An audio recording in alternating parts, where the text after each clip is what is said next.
Словения туралы 10 дерек.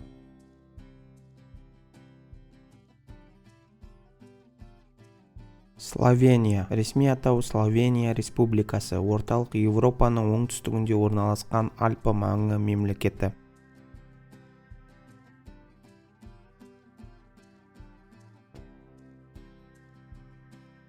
Батысында Италиямен, солтүстігінде Австриямен, солтүстік-шығысында Мажарстанмен, шығыс пен оңтүстігінде Хорватиямен шекаралас, ал оңтүстік-шығысында Адриат теңізіне тікелей шығады.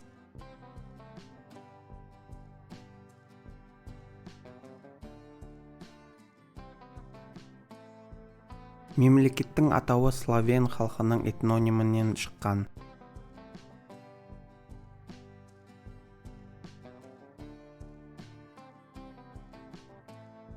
Словения Біріккен ұлттар ұйымы, Еуропалық одақтың, Еуропа кеңесі, НАТОның және Шенген келісімінің құрамына кіреді.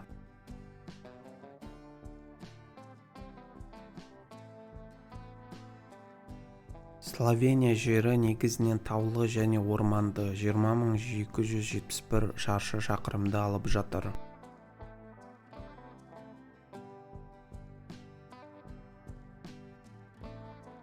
Шамамен 2,1 миллион халқы бар.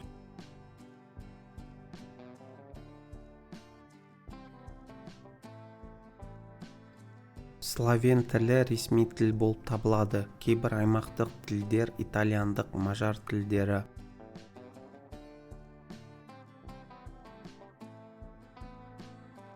Елордасы Любляна. Халқы 267.920 тұрғын 2007 жылғы мәліметке қарасақ.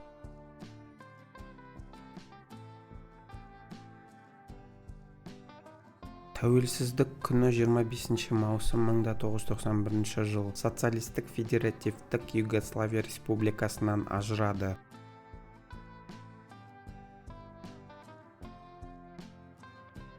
Діні 2018 жылғы мәліметтер бойынша 77,8% христиан, оның ішінде 73,4% католицизм, 3,7% православие, 0,7% басқа христиан, 18,3% дінсіз, 3,9% басқа.